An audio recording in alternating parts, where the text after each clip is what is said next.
Hello students, આપણે ધોરણ 7માં લાસ્ટમાં ચેપ્ટર નંબર 4 છે એ જોયું હતું. ચેપ્ટર નંબર 5 આજે આપણે શરૂઆત કરીએ છીએ, જેનું નામ છે આદિવાસી અનુસૂચિત જનજાતિઓ વિશે આપણે જોવાનું છે. આપણે જોતા જઈએ, બરાબર. અને હા, બીજી એક વસ્તુ કે જીસીઆરટી છે એ તમારી મેઇન છે, મીન્સ કે એમાંથી અંદરથી લીટીમાંથી ક્વેશ્ચન છે, દરેક એક્ઝામમાં આવે છે. નો ડાઉટ કે તમે કરો પ્રાઇવેટ પબ્લિકેશનની બુક એક્સ્ટ્રામાં કરો, પણ સૌથી પહેલાં તમે બધી ટેક્સ્ટ બુક કમ્પ્લીટ કરો. ઘણા એને મેસેજ આવે છે કે શું વાંચવું, સીસીની એક્ઝામ છે ક્યાંથી શરૂઆત કરવી, અથવા તો કોઈ પણ એક્ઝામ હોય, પહેલાં 6 થી 10ના બધા પાઠ્યપુસ્તકો જીસીઆરટી જે કહેવાય ટેક્સ્ટ બુક લીટી કરી નાખો. એટલે જ હું ટેક્સ્ટ બુકમાંથી જ ભણાવું છું, કોઈ પીપીટી બનાવીને નથી ભણાવતી. કે ટેક્સ્ટ બુકની લીટી તમે પણ મારી સાથે વાંચો અને સમજો, બરાબર. ચાલો, પાઠ નંબર 5, આદિવાસી અનુસૂચિત જનજાતિઓ શું કહે છે. ભારતની આગવી ઓળખ અને સંસ્કૃતિનું જાળવણીનું કામ કેટલાક સમૂહ દ્વારા સારી રીતે થયું છે. અહીંની ઋષિ સંસ્કૃતિ, કૃષિ સંસ્કૃતિથી લઈ વન સંસ્કૃતિનું જતન કરનાર વિવિધ સમૂહોએ ખરેખર પ્રશંસનીય કામ કરેલું છે. શું કહે છે કે એટલું જ નહીં, આ સમૂહોએ ભારતના વિકાસમાં પણ મહત્વપૂર્ણ ભૂમિકા અદા કરી છે. આવા કેટલાક સમૂહનો પરિચય આપણે જોઈએ. આદિવાસી એટલે કે અનુસૂચિત જનજાતિઓ ભારતના બંધારણમાં પરંપરાગત સંસ્કૃતિનું રક્ષણ કરતી વિશિષ્ટ આદિવાસી જાતિઓને અનુસૂચિમાં સામેલ કરેલ છે. તે જાતિઓ અનુસૂચિત જનજાતિઓ તરીકે ઓળખવામાં આવે છે, એટલે કે શિડ્યુલ્ડ ટ્રાઇબ્સ. ભારતના આદિવાસીઓની જીવનશૈલીને જોઈએ તો તેમના વિવિધ ઉત્સવો, રૂઢિ પરંપરાઓ, ખોરાક, પહેરવેશ, બોલી, ચિત્ર, સંગીત અને નૃત્યની કલાઓ તેમની આગવી ઓળખ ઊભી કરે છે. ટૂંકમાં એ લોકોની પણ અલગ અલગ પરંપરાઓ છે. આદિવાસી લોકોને અલગ અલગ, એ લોકોના પણ ઉત્સવ છે, બોલી એ લોકોની અલગ છે, રીતિ રિવાજ અલગ છે, બરાબર. ચિત્ર, સંગીત, એની નૃત્યની કલાઓ અલગ છે. એવી જ રીતે આદિવાસી પણ એક કમ્યુનિટી કહેવાય છે. સ્વતંત્રતા પૂર્વે આ સમાજ કંઈક અંશે અન્ય સમાજ કરતાં જુદો હતો, બરાબર. જ્યારે સ્વતંત્રતા નથી મળી, પહેલાં શું હતું કે આ સમાજ છે બીજા સમાજ કરતાં થોડોક જુદો હતો. આમ છતાં ભારતીય વ્યવસ્થામાં એમનું યોગદાન છે એ મહત્વપૂર્ણ રહ્યું છે. શાબ્દિક રીતે જોઈએ તો આદિ એટલે શું, તો કે જૂના સમયથી, અને વાસી એટલે કે વસવાટ કરનાર, જૂના સમયથી વસવાટ કરનાર, એનો મતલબ થાય કે આદિવાસી. આદિ એટલે જૂના સમયથી અને વાસી એટલે વસવાટ. ટૂંકમાં એનો મતલબ એ થાય. એ નામમાં જ આપણી પુરાતન સંસ્કૃતિ સાથેનો નાતો જોડાયેલો છે. પ્રત્યેક જનજાતિના સભ્યો કબીલા પ્રથા એટલે કે પરિવાર અથવા કુટુંબ પ્રથાથી એકબીજા સાથે જોડાયેલા હતા. તેઓ શિકારી અને પશુપાલક તરીકે તો થોડે ઘણે અંશે ખેતી દ્વારા પોતાનું જીવન નિર્વાહ કરતા હતા. આપણે એમ કહીએ ને કે પહેલાના લોકો આદિવાસી જેવા હતા. તો આદિવાસી છે એ શું કરતા, તો કે ફક્ત પશુપાલન કરતા. આદિવાસી જ્યારે ત્યારે આપણે માનવ એમ કહેવાય ને કે સૌથી પહેલાં વાનરમાંથી માનવ છે એ બનેલો છે. તો એવી રીતે આદિવાસી જીવન એ લોકો જીવતા હતા. એટલે શું, તો કે પશુપાલન કરતા, જંગલોમાં રહેતા, અને થોડે ઘણે અંશે શું ધીમે ધીમે જેમ ખબર પડવા માંડી એમ ખેતી કરીને પોતાનું જીવન નિર્વાહ છે એ ગુજારતા હતા. જંગલ અને પ્રકૃતિ તેમના જીવન પર સૌથી વધુ અસર કરતા પરિબળો હતા, કેમ કે એ લોકો જંગલમાં જ વધારે સમય પસાર કરતા. એમના ઘર છે એ પ્રાકૃતિક સંસાધનથી જ બનેલા હતા. એમના જે બધા ઘર હતા પ્રાકૃતિક સંસાધન, ઘાસથી બનેલા હોય, ઘાસની ઝૂંપડીથી બનેલા હોય, વાંસ છે બાંબુથી બનેલા હોય. તો જે પ્રાકૃતિક સંસાધનો, ટૂંકમાં અત્યારે કેમ આપણે ઈંટ ને બધું સિમેન્ટ એનાથી ઘર બનેલા છે, તો એ લોકો આદિવાસી લોકોના પહેલાના ઘર છે એ પ્રાકૃતિક સંસાધનોથી બનેલા હતા. જનજાતિના લોકો છે એ જમીન અને જમીન પેદાશો પર સંયુક્ત રીતે અધિકાર ધરાવતા અને પોતાના બનાવેલા નિયમને આધારે પરિવારોમાં એની વહેંચણી કરતા. તેઓનું જીવન સામૂહિક સ્વરૂપનું હોવાથી તેમની અર્થવ્યવસ્થામાં પણ સામૂહિકતાનો સિદ્ધાંત જોવા મળે છે. જુદા જુદા સમુદાયોમાં સામાજિક સમાનતા પણ જોવા મળતી હતી. ઉપખંડના વિવિધ ભાગમાં કેટલીક જનજાતિઓનો વિકાસ થયો. સામાન્ય રીતે તેઓ જંગલો, પહાડો, રણ અને દુર્ગમ જગ્યાઓ પર નિવાસ કરતા હતા. એ લોકો ક્યાં નિવાસ કરે, તો કે જંગલ હોય, રણ અથવા તો કોઈ એવી દુર્ગમ જગ્યા હોય ત્યાં. કેટલીક વાર શાસકો સાથે એમનો સંઘર્ષ પણ થતો. આમ છતાં જનજાતિઓએ પોતાની સ્વતંત્રતા ટકાવી રાખી અને એની સંસ્કૃતિ પણ એવી ને એવી જાળવી રાખી. સામાન્ય રીતે ભારતના વિવિધ સમુદાયો છે એ પોતાની જરૂરિયાત માટે એકબીજા ઉપર નિર્ભર હતા. આ નિર્ભરતાના સંબંધને કારણે આ જાતિઓમાં ધીરે ધીરે પરિવર્તન આવ્યું. સામાન્ય રીતે શું હતું કે બધા જેટલા સમુદાય છે આદિવાસી કમ્યુનિટીથી લઈને જેટલા કમ્યુનિટી હતા એ એકબીજા ઉપર નિર્ભર હતા. આમ જ એકબીજા ઉપર નિર્ભર હતા એટલે જ શું થયું તો કે જાતિઓમાં શું ધીમે ધીમે પરિવર્તન આવ્યું. સમકાલીન ઇતિહાસકારો અને મુસાફરોએ જનજાતિઓ વિશે બહુ ઓછી જાણકારી આપી છે. કેટલાક અપવાદો બાદ કરતા જનજાતિના લોકો પાસે લેખિત દસ્તાવેજો મળતા નથી, પરંતુ આદિવાસી તરીકે ઓળખાતી પ્રજા પોતાના સમૃદ્ધ રીતિ રિવાજનું અને મૌખિક પરંપરાનું રક્ષણ કરતી હતી. આ પરંપરાઓ નવી પેઢીને વારસામાં મળતી. વર્તમાન ઇતિહાસકારો જનજાતિઓનો ઇતિહાસ લખવા માટે મૌખિક પરંપરાનો પણ ઉપયોગ કરે છે. હવે એ લોકોની જીવનશૈલી અને સંસ્કૃતિ કેવી હતી તો કે આદિવાસી સમાજ છે એ અન્ય સમાજ કરતાં કેટલીક બાબતોમાં ભિન્નતા ધરાવે છે. બીજા સમાજ કરતાં ઘણી બધી બાબતમાં આદિવાસી સમાજ છે એ અલગ પડી જતો હતો, જે તેની આગવી ઓળખ ઊભી કરે છે. તો કેટલીક સાંસ્કૃતિક બાબતમાં તેઓની માન્યતા છે એ અન્ય સમાજને મળતી પણ આવે છે, એવું નથી. હા, બીજી અમુક બાબતો તેમાં બીજા સમાજથી અલગ હતો આદિવાસી સમાજ, પણ કેટલીક એવી સાંસ્કૃતિક બાબત છે એમાં છે એ બધા સમાજને મળતો પણ આવે છે. આદિવાસી સમૂહ છે એ પોતાના જીવન નિર્વાહ માટે પહેલાના સમયમાં વન પેદાશ તેમજ સ્થાનિક રીતે થતી ખેતી ઉપર નિર્ભર હતો. મેં જેમ કીધું ને, જંગલોમાં રહેતા, જે હાથમાં આવે ત્યારે તો અગ્નિની જ્યારે શોધ નથી થઈ ત્યારની વાત કરું છું, ત્યારે આદિવાસી લોકો શું કરતા, પહેરવા માટે કપડાં પણ નહોતા. તો ઓલા પાંદડા તમે જોયા હશે ને અમુક પિક્ચરમાં દેખાડ, તો એ પાંદડા વીટેલા હોય અને ખાવા માટે તો કે અગ્નિ તો હતી ને, અગ્નિની શોધ નથી થઈ તો કાચું જે ફળ ફ્રૂટ જે શાકભાજી જે મળતા એ કાચું ખાતા, કાચું માંસ પણ ખાતા. તો એવી રીતે શું તો કે જંગલ ઉપર જ નિર્ભર હતા. પછી ધીમે ધીમે ખેતીની ખબર પડવા માંડી, અગ્નિની શોધ થઈ, તો ધીમે ધીમે છે એ પરિવર્તન એમાં આવતું ગયું આદિવાસી સમાજમાં. તો તેમના કલા કૌશલ્યોથી ઉત્પાદન થતી સાધન સામગ્રી પણ એમની આર્થિક આવકનું ખૂબ જ મહત્વનું સાધન હતું. એકઠી કરેલી વન પેદાશો છે એમને આવક આપતી. હવે શું કરતા, ધીમે ધીમે ખેતીની બધી શોધ થઈ પછી એ વન પેદાશ હોય એટલે કે જંગલને લગતી જે પેદાશ મળતી હોય એ લોકો ભેગી કરતા અને પછી એમાંથી એ લોકો કમાતા, એ વેચીને એમાંથી એ લોકો આવક મળીને પોતાની રોજીરોટી પૂરી કરતા. પશુપાલન તેમના જીવન નિર્વાહમાં અગત્યનો ભાગ ભજવતો. હવે પશુપાલન કરતા એ લોકો, બરાબર છે, જંગલમાં રહેતા એટલે. ગુજરાતના વિવિધ ભાગમાં રહેતા આદિવાસી પ્રજા પોતાના પોશાક અને તેમજ ઘરેણાથી વિશિષ્ટ ઓળખ ઊભી કરતા. ઉત્તર ગુજરાતના પુરુષો શું પહેરતા, ધોતિયું, ખમીસ ને ફાળિયું. જો આવી રીતે પૂછાય, ઉત્તર ગુજરાતના આદિવાસી કોમ્યુનિટીના માણસો છે એ ધોતિયું, ખમીસ ને ફાળિયું પહેરતા. પૂર્વ પટ્ટીમાં કાળી બંડી અને પોતળી પહેરવાનું પ્રચલિત હતું. તો દક્ષિણ ગુજરાતમાં કેટલીક જાતિઓમાં ધોતિયું પછી લેંઘો પહેરણ એ એમના પોશાકનો ભાગ છે. મહિલાઓ છે એ પણ ઉત્તર ગુજરાતમાં ઝૂલડી પહેરે છે. વર્તમાન સમયમાં મોટા ભાગે આદિવાસી સમુદાય સામાન્ય સમાજ જેવા જ પહેરવેશ અપનાવી લીધો. પહેલાં એવું હતું કે આદિવાસી સમાજ છે એ પહેરવેશનો થોડોક જુદો પડી જતો, પણ હવે જેમ જેમ આધુનિક સમય આવતો ગયો, સમય જતો ગયો અને અવનવી જે શોધ થતી ગઈ, તો હવે વર્તમાન સમયમાં તમને ખબર ના પડે, બરાબર, કે આ કઈ કમ્યુનિટીનો છે. બધા લોકોનો પહેરવેશ તમે જોવો છો એક સરખો જ થઈ ગયો. અત્યારે કોઈ પાંદડાવાળા દેખાય છે તમને ના, આદિવાસી કોમ્યુનિટી વાળા પણ આપણા જેવા જ હવે પોશાક પહેરતા થઈ ગયા છે. એટલે કે સેમ જ બધું કમ્યુનિટી એક જ થઈ ગઈ છે પહેરવેશ બાબતે. તેમના વિશિષ્ટ ઉત્સવો વખતે જ તેઓ શું કરે છે તો કે પરંપરાગત પોશાક ધારણ કરે છે. વિવિધ પ્રસંગોએ તેમના વાદ્યો અને નૃત્યો આજે પણ આકર્ષણ જમાવે છે. એ લોકોના વાદ્યો અને નૃત્યો છે એ ખૂબ વખણાતા હતા. આદિવાસી સમૂહની મોટી ઓળખ તેમની વિશિષ્ટ પરંપરાઓ, બોલીઓ તેમજ ઉત્સવોમાં જોવા મળે છે. આદિવાસી સમૂહ પ્રકૃતિના પ્રેમી ને સંવર્ધક છે, કેમ કે એ લોકો પહેલેથી જ જંગલમાં રહ્યા છે એટલે એ લોકો પ્રાકૃતિક પ્રેમી છે. તેઓ પ્રકૃતિ તત્વો અને જુદા જુદા સ્વરૂપે દેવી દેવતાઓમાં શ્રદ્ધા ધરાવે છે. તેમને પ્રસન્ન કરવા તેઓ શું કરે છે, વિધિ વિધાન કરે છે. લગ્ન અંગે પણ સમાજમાં વિશિષ્ટ રિવાજો જોવા મળે, બરાબર, બધાને અલગ અલગ રિવાજો હોય.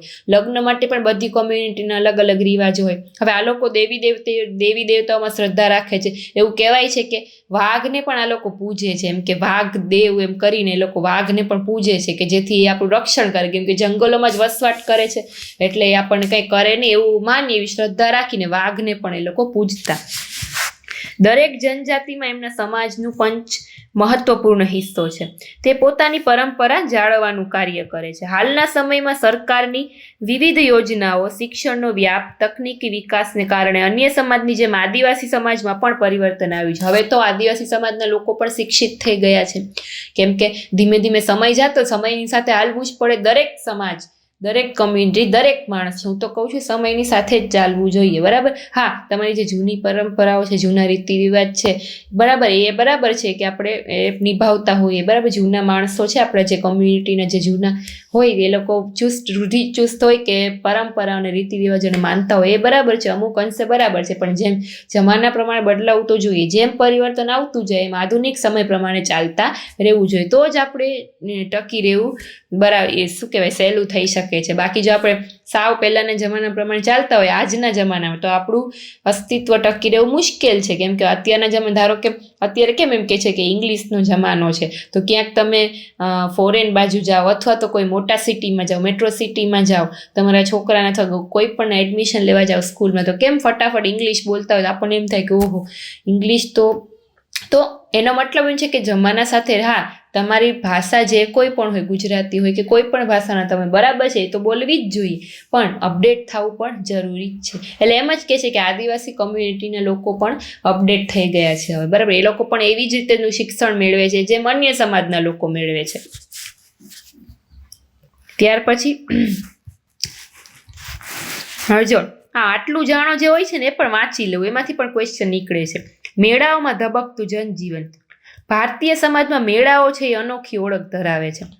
એમાંય પરંપરાગત જીવનશૈલીના કારણે આદિવાસીઓ મેળામાં પોતાના લોકજીવનને સુંદર રીતે અભિવ્યક્ત કરે છે. શામળાજીના મેળે રમઝણિયું રે પેજણિયું વાગે, એવા ગીત સાંભળેલા હશે તમે. એ શામળાજીનો મેળો એમ કહેવાય છે.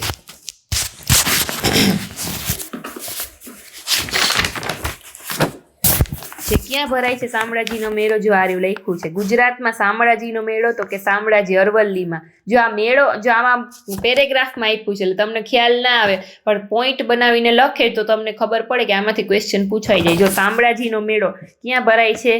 અરવલ્લીમાં. અને નદી પૂછાય કદાચ તો મેશ્વો નદીના કિનારે, યાદ રાખજો. ક્વાંટનો ઘેરનો મેળો ક્યાં? તો કે છોટા ઉદેપુરમાં. ચિત્ર વિચિત્રનો મેળો ક્યાં? તો કે ગુણ ભાખરી સાબરકાંઠામાં. ગાય ગોહરીનો મેળો ક્યાં? નઢેલાવ દાહોદમાં. ગોળ ગધેડાનો મેળો ક્યાં? જેસાવાડા દાહોદમાં. ડાંગ દરબારનો મેળો ક્યાં? આહવામાં. આવી રીતે વિવિધ સ્થળે ભરાતા ચૂલના મેળા વગેરે જેવા મેળાઓ મુખ્ય છે. તો આટલા મેળા યાદ રાખવા જ પડે તમારે. આવી રીતે પોઈન્ટ એક બનાવીને લખવા જોઈએ. આમ પેરેગ્રાફમાં તમારી નજર ન જાય, મને ખબર હતી એટલે જ મેં કીધું કે આટલું જાણો પણ વાંચવું જરૂરી છે. જો આમાંથી પૂછાઈ જાય, જોડકા સ્વરૂપે પૂછાય. આમ એક બાજુ લખ્યું હોય ગોળ ગધેડાનો મેળો ડાંગ દરબાર, બીજી બાજુ એના આન્સર છે યાડાવડા લખ્યા હોય, જોડકા જોડો આવે છે ને એક્ઝામમાં, હા બસ એવી રીતે પૂછાઈ જાય. મેળાઓમાં સ્થાનિક જનજાતિઓ મોટે ભાગે પરંપરાગત પરિધાનમાં સજ્જ થઈને આવે છે. કેટલીક મીઠાઈઓ અને ફરસાણની લિજ્જત લેવાની સાથે ઘરગથ્થુ જરૂરિયાતોની વસ્તુ પણ અહીંથી ખરીદવામાં આવે છે. મેળામાં તેમનો ઉત્સાહ લોકગીતો અને નૃત્યોના માધ્યમથી જોવા મળે છે. હવે જનજાતિઓમાં આવેલ સાંસ્કૃતિક પરિવર્તન શું આવ્યું? તો કે અર્થવ્યવસ્થા અને સમાજની જરૂરિયાતો વધતા નવા કલા કૌશલ્યો ધરાવતા લોકોની આવશ્યકતા ઊભી થઈ. જેમ જેમ જરૂરિયાતો વધી એમ નવી કલા અને કૌશલ્ય ધરાવતા માણસોની જરૂર પડે. હવે અત્યારે કેમ કોમ્પ્યુટરનો જમાનો છે, તો ઓફિસોમાં એમાં કમ્પ્યુટરની જરૂર પડે એટલે કામ ઝડપથી થાય. તો હવે એ લોકોને શું જરૂર પડી કે કોને ભાઈ કમ્પ્યુટર આવડે છે? એક જાતની કળા થઈ ને, કૌશલ્ય જ થયું. હવે કોમ્પ્યુટર જેને આવડતું હોય એ લોકોને ગોતે કર્મચારીઓને, એવા કર્મચારીઓ કે જેને કોમ્પ્યુટર આવડે. અત્યાર સુધી કાગળ પેનમાં કામ થતું હતું, પણ કોમ્પ્યુટર આવી ગયું તો હવે એ લોકો એવા કર્મચારીઓને ગોતશે કે જેને કમ્પ્યુટર આવડવું જોઈએ. તો જેમ જેમ શું કહે છે જરૂરિયાત વધતી ગઈ એમ એ કલા કૌશલ્ય ધરાવતા માણસોની પણ જરૂર પડે. સમાજ જુદી જુદી જાતિઓમાં વિભાજિત થયો. બીજી બાજુ ઘણી જનજાતિઓ અને સામાજિક જૂથોને જાતિનો દરજ્જો આપવામાં આવ્યો. આવી જાતિઓમાં વિશિષ્ટ કૌશલ્ય ધરાવતો સમૂહ મુખ્ય છે. હવે વર્ણને બદલે જાતિ સમાજના સંગઠનનો આધાર બન્યો. જો વળી પાછું એવું આટલું જાણો, શું કે છે ડાંગ દરબાર વિશે કહે છે. ડાંગમાં ડાંગ દરબાર પ્રતિવર્ષ ભરાય છે, જેમાં રાજાઓને વર્ષાસન આપવામાં આવે છે. હોળીના તહેવાર દરમિયાન ડાંગ દરબાર યોજવાની શરૂઆત વર્ષો પહેલા થઈ હતી. ડાંગ દરબાર મેળો ક્યારે યોજાતો? તો કે હોળીના તહેવાર દરમિયાન. તે સમયે હાલના ડાંગ જિલ્લામાં આવેલ વિસ્તારમાં જનજાતિઓના રાજાઓ અને નાયકો વહીવટ કરતા. ઈસવીસન 1842માં ડાંગના જંગલના પટ્ટાઓ બ્રિટિશરને આપવામાં આવ્યા. ઉપરયુક્ત હકના બદલામાં તત્કાલીન સરકારે ડાંગી રાજાઓ અને નાયકોને તેમના હકના બદલામાં વંશ પરંપરાગત સાલણીઓ આપવાનું નક્કી કર્યું, જે ડાંગ દરબારના નામે યોજાતા મેળામાં આપવામાં આવતું. આ વર્ષાસન આપવાની પ્રથા આજે સમગ્ર ભારતમાં એકમાત્ર ક્યાં છે? ડાંગમાં જ છે. આ ડાંગ દરબાર નામે મેળો યોજવાની પરંપરા આજે પણ હજી પણ ચાલુ છે. આઝાદી પછી સરકારે ડાંગ રાજાઓને આપવામાં આવતા સાલણિયામાં વખતો વખત શું કર્યું છે? વધારો પણ કર્યો છે. ટૂંકમાં ડાંગ દરબાર મેળામાં શું હોય છે એની માહિતી આપણને મળી ગઈ. હવે ભારતની જનજાતિના મુખ્ય જનજાતિના ક્ષેત્રો, તો કે મોટાભાગના વિસ્તારોમાં જનજાતિ વસ્તી જોવા મળે છે. જનજાતિનો વિસ્તાર અને પ્રભાવ સમયની સાથે બદલાતો રહે છે. કેટલીક જનજાતિ ખૂબ શક્તિશાળી હોય મોટા પ્રદેશો પર નિયંત્રણ ધરાવતી હતી. જેમ કે 13મી 14મી સદી દરમિયાન પંજાબમાં ખોખર જનજાતિ અને ગખ્ખર જનજાતિ મુખ્ય હતી. જો આ ક્વેશ્ચન પૂછાઈ જાય, ખોખર જનજાતિ, ગખ્ખર જનજાતિ ક્યાં? પંજાબમાં. આ જનજાતિમાંથી આવનારા કમાલખા ગખ્ખરને અકબરે મનસબદાર બનાવ્યા હતા.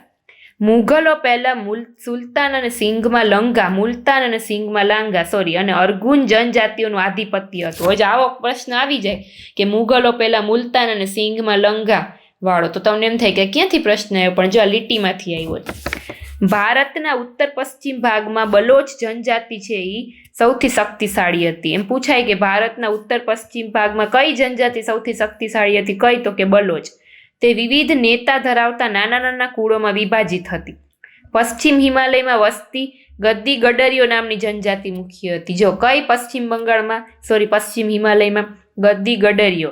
જ્યારે ભારતના ઉત્તર પૂર્વ ભાગમાં નાગા, કુકી, મિઝો, અહોમ અને અન્ય જનજાતિનું પ્રભુત્વ હતું. ટૂંકમાં બધી જે જનજાતિ આવી એ ખાસ એકવાર જોઈ લેજો. હાલના બિહાર અને ઝારખંડના કેટલાક વિસ્તારોમાં 12મી સદી સુધી ચેર સરદારોનું આધિપત્ય હતું. કોનું? ચેર સરદારોનું. ઈસવીસન 1591માં અકબરના સેનાપતિ રાજા માનસિંહે ચેર જાતિ ઉપર હુમલો કરી અને એને પરાજિત કર્યા, પરંતુ તેમને સંપૂર્ણપણે આધીન બનાવી શક્યા નહીં. અને ઔરંગઝેબના સમયમાં મુઘલ સેનાએ ચેર જાતિના ઘણા કિલ્લા છે એ કબજે કરી લીધા, એમના ઉપર પ્રભુત્વ સ્થાપિત કર્યું. આ વિસ્તારની બે મહત્વની જનજાતિઓ મુંડા અને સંથોલ, ફરીથી યાદ રાખજો, કઈ? મુંડા અને સંથાલ હતી. આ જનજાતિઓ વિસ્તાર ઉપરાંત ઓડિશા અને બંગાળમાં પણ રહેતી હતી.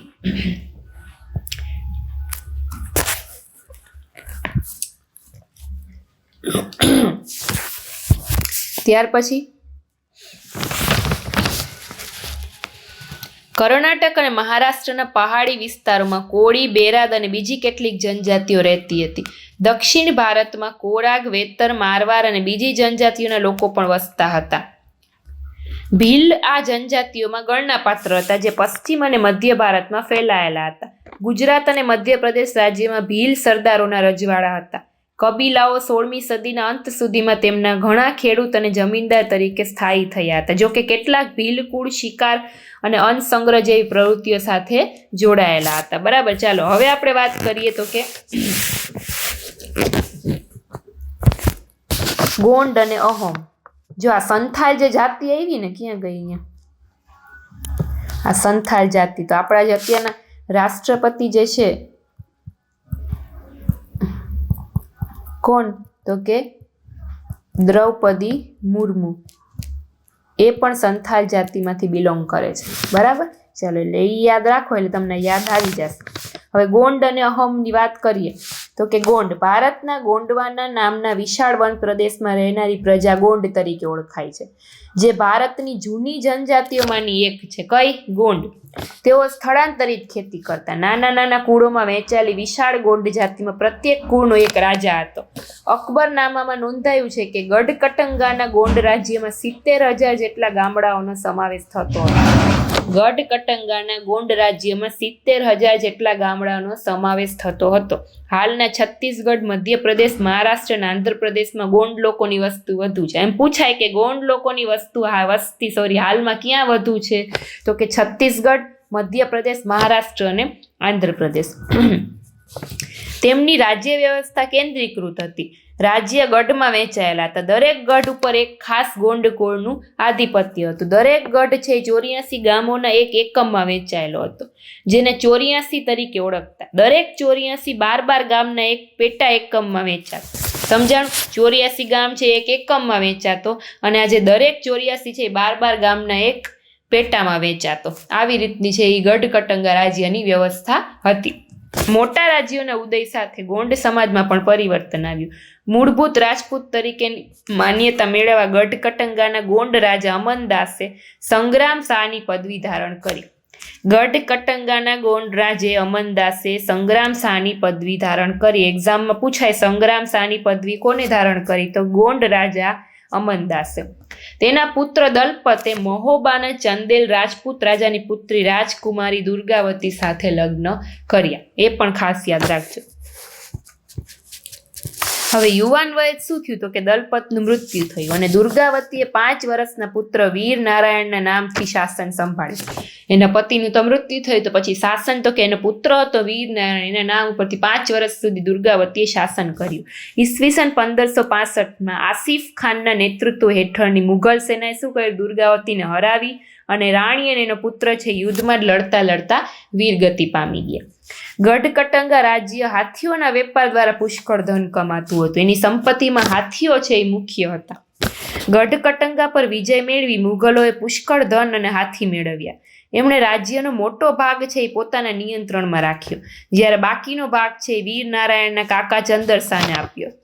ગઢકટંગાના પતન બાદ નિર્બળ બનેલ ગોંડ રાજ્ય શક્તિશાળી બુંદેલો અને મરાઠાઓના આક્રમણ સામે ટકી શક્યું નહીં, કેમ કે નિર્બળ બની ગયું હતું. એટલે એની મરાઠાઓનું જે સામ્રાજ્ય છે એનું આક્રમણ કર્યું, એની સામે ગઢકટંગા છે એ ટકી શક્યું નહીં. ત્યાર પછી અહોમ જાતિની વાત કરી તો કે અહોમ લોકો છે 13મી સદીના હાલના મ્યાનમારથી આવી અસમની બ્રહ્મપુત્ર નદીના ખીણ વિસ્તારમાં વસ્યા. તેમણે ભૂઈયાની જૂની રાજકીય વ્યવસ્થાને બદલી એક નવા રાજ્યની સ્થાપના કરી. 16મી સદીમાં ચુટિયા અને કોચ હાજો રાજ્યોને પોતાના રાજ્યમાં ભેળવી અને આસપાસની જનજાતિઓને જીતીને એક વિશાળ અહોમ રાજ્યની સ્થાપના કરી. 17મી સદીમાં તેઓ દારૂગોળો અને તોપોનું નિર્માણ પણ કરી શકતા હતા. જોકે દક્ષિણ પશ્ચિમથી અહોમ લોકો પર ઘણા આક્રમણો થયા.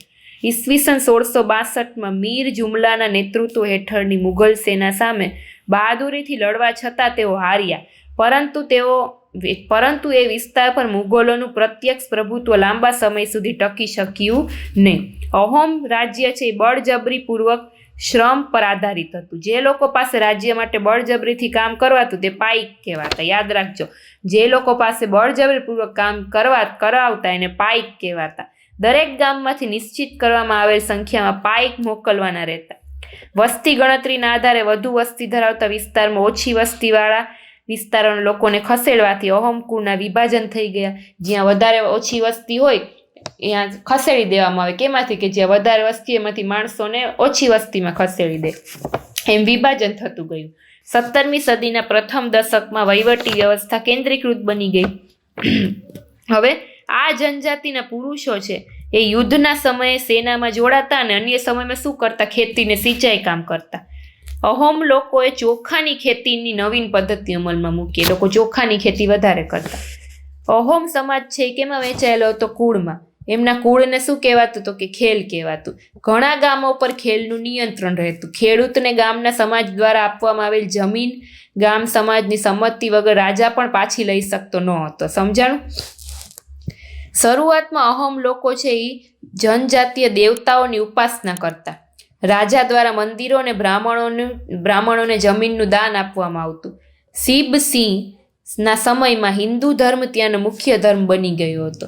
કેના સમયમાં? તો કે શિબ સિંહ. એનું શાસનકાળ 1714 થી 1744ના સમયમાં હિન્દુ ધર્મ છે એનો મુખ્ય બની ગયો હતો. હિન્દુ ધર્મ અપનાવ્યા છતાં અહોમ રાજાઓએ પોતાની પરંપરાગત માન્યતાઓ છોડી નહીં. અહોમ સમાજ છે એ સુસંસ્કૃત સમાજ હતો. કવિઓ અને વિદ્વાનોને જમીન દાનમાં આપવામાં આવતી. એ લોકો સંસ્કૃતને બહુ માનતા. નાટ્ય પ્રવૃત્તિને પ્રોત્સાહન આપવામાં આવતું. સંસ્કૃતની અગત્યની સાહિત્યિક કૃતિઓને સ્થાનિક ભાષામાં અનુવાદ કરવામાં આવ્યા. બુરજી નામની ઐતિહાસિક કૃતિને પહેલા અહોમ ભાષામાં ને પછી આસામી 2 ભાષામાં લખવામાં આવી. એટલે એવું પૂછાય કે એવી કઈ ઐતિહાસિક કૃતિ છે જેને પહેલા અહોમ ભાષામાં ને પછી આસામી ભાષામાં લખવામાં આવી? તો નામ યાદ રાખજો. કઈ? તો કે બુરજી. હવે નવી જનજાતિઓનું માળખું તો કે 16મી અને 17મી સદી સુધીના જનજાતિના ઇતિહાસને આપણે સમજવાનો પ્રયત્ન કર્યો. કાળાંતરમાં અનેક જનજાતિઓમાં વ્યાપક પરિવર્તન આવ્યા. વર્ણ આધારિત સમાજ અને આદિવાસી સમાજના લોકોને એકબીજા સાથેના સંપર્કને કારણે બંને સમાજમાં શું થયું? પરિવર્તન આવ્યું. વિવિધ જનજાતિઓએ જુદી જુદી આજીવિકા અપનાવી. સમય જતાં જતાં એમને ઘણી જનજાતિઓ જાતિ આધારિત સમાજનો ભોગ બની ગઈ. જો કે ઘણી જનજાતિઓ હિન્દુ ધર્મ અને જાતિ વ્યવસ્થાથી મોટે ભાગે દૂર રહી. કેટલીક જનજાતિઓ શું કર્યું? સુસંગઠિત વહીવટી વ્યવસ્થા ધરાવતા મોટા શક્તિશાળી રાજ્યોની સ્થાપના કરી, જેથી તેઓને તેમનાથી મોટા સામ્રાજ્ય સાથે સંઘર્ષ થયો. ઘણી જનજાતિઓ છે એ ટકી રહી, ઘણી જનજાતિઓ છે એ આધુનિક સમય સાથે પરિવર્તન કરતી ગઈ અને ઘણી પાછળ રહી ગઈ, કેમ કે એ લોકો પહેલેથી ચુસ્ત હતા. તો એવી રીતે અલગ અલગ પરિવર્તન છે એ જનજાતિઓમાં આવ્યું. બસ, તો અહીંયા આપણું આ ચેપ્ટર પૂરું થઈ જાય. જો હું ખાલી વાંચતા તમને એમ થાય તો મેડમ તો ખાલી વાંચી જ ગયા, પણ આમાં ખાલી થિયરી જ એક લીટી જ સમજવાની હતી. ગમે ત્યાંથી ક્વેશ્ચન આવે એટલે મેં લીટી વાંચ્યું. જ્યાં મને વધારાનું સમજવા જેવું લાગ્યું મેં તમને સમજાવ્યું. બરાબર છે? બાકી આમાંથી જ ક્વેશ્ચન પૂછાય. આ થોડીક થિયરી બેઝ જ હતો, બહુ વધારે કંઈ ડિટેલમાં સમજવાની આમાં જરૂર નથી, એટલે મેં લીટી જ સમજાવી. બરાબર? હવે આપણે સ્વાધ્યાય જોઈ લઈએ.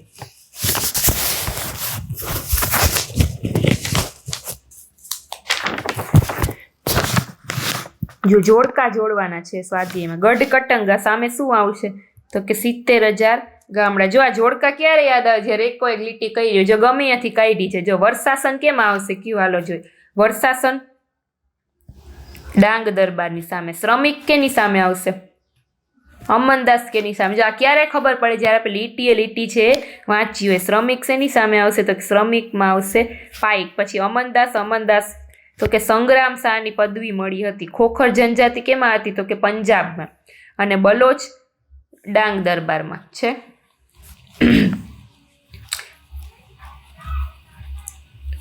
બલોચ છે એ નાના કુળમાં વિભાજિત થયેલી હતી. ડાંગ દરબારનો તો મેળો છે. જો છે ને, મારી પણ મિસ્ટેક થાય એવું નથી.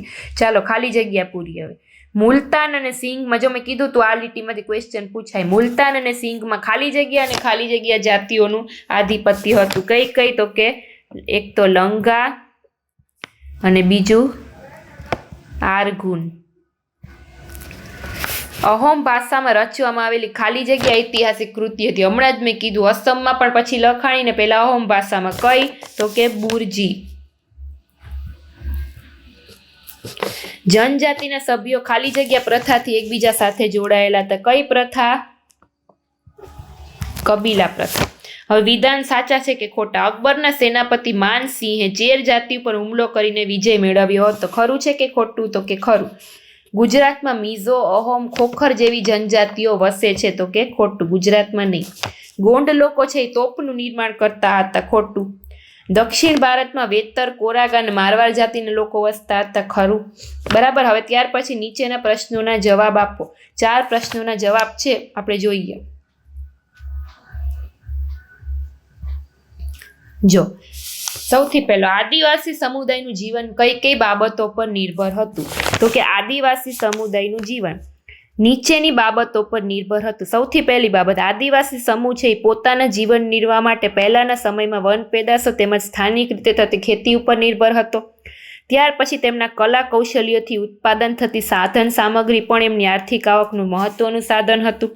એકઠી કરેલી વન પેદાશોમાંથી શું કરતા? એ લોકો આવક મેળવતા, અને પશુપાલન કરતા એ પણ એનો જીવન નિર્વાહનો મહત્વનો ભાગ હતો. ત્યાર પછી બીજો ક્વેશ્ચન છે કે આદિવાસી સમુદાયનું જીવન, એનો એક ક્વેશ્ચન રિપીટ થયો. અહોમ સમાજ છે એ સુસંસ્કૃત સમાજ હતો. આવું શેના આધારે કહી શકાય કે સુસંસ્કૃત હતો? તો કે અહોમ સમાજ છે એ સુસંસ્કૃત સમાજ હતો. કવિઓ અને વિદ્વાનોને શું કરતા? ત્યારે જમીન દાનમાં આપવામાં આવતી. પછી નાટ્ય પ્રવૃત્તિને પ્રોત્સાહન આપવામાં આવતું. સંસ્કૃતની અગત્યની સાહિત્ય કૃતિઓની સ્થાનિક ભાષામાં અનુવાદ કરાવ્યો હતો. પછી તો કે બુરંજી નામની ઐતિહાસિક જે કૃતિ છે એને પહેલા અહોમ ભાષામાં અને પછી આસામી ભાષામાં લખવામાં આવતી. ગોંડ લોકોનો ઇતિહાસ અહોમ લોકોથી કેવી રીતે અલગ પડતો હતો? તો કે ગોંડ સમાજના લોકો સ્થળાંતરિત ખેતી કરી અને ગુજરાન ચલાવતા, જ્યારે અહોમ લોકો છે યુદ્ધના સમયે સેનામાં જોડાતા અને બાકીના સમયમાં સિંચાઈ વ્યવસ્થાનું સાર્વજનિક કાર્ય કરતા. પછી ગોંડ રાજ્ય છે એ ઘણા ગામડાથી બનેલું હતું, જ્યારે અહોમ રાજ્ય છે એ બીજા નાના મોટા રાજ્યોને પોતાનામાં ભેળવીને એક વિશાળ રાજ્યની સ્થાપના કરે. જો બે વચ્ચેનો તફાવત છે ગોંડ ને અહોમનો. ચાલો, તો અહીંયા આપણું ચેપ્ટર છે સ્વાધ્યાયના પ્રશ્ન છે હું PDF છે ટેલિગ્રામ મૂકી દઈશ. તો હા, ટેલિગ્રામની ચેનલ પણ મારી જોઈન કરી લેજો. એમાં હું બધી PDF મૂકું છું, બરાબર. ટેલિગ્રામ ચેનલ મારી જોઈન કરી લેજો. અને બીજું તો કે રિઝનિંગના વિડીયો પણ મેં ચાલુ કરેલા છે. હું લાઈવ રિઝનિંગમાં લઉં છું, મેથ્સ પણ લઉં છું. તમારી ચેનલને સબસ્ક્રાઈબ ના કરી હોય તો એ પણ ફટાફટ કરી લેજો, બરાબર. જેથી હવે CCની એક્ઝામમાં 4 વિષય જ છે, ગુજરાતી, ઇંગ્લિશ, રિઝનિંગ ને મેથ્સ. તો ખાસ કરીને રિઝનિંગ ને મેથ્સ ઉપર વધારે ભાર આપજો, બરાબર. ચાલો, તો અહીંયા આપણો પાર્ટ 5માં પૂરો થાય છે. 6ઠ્ઠો પાર્ટ લઈને હું મારા નેક્સ્ટ વિડીયોમાં આવીશ. ત્યાં સુધી મને રજા આપો. Thank you.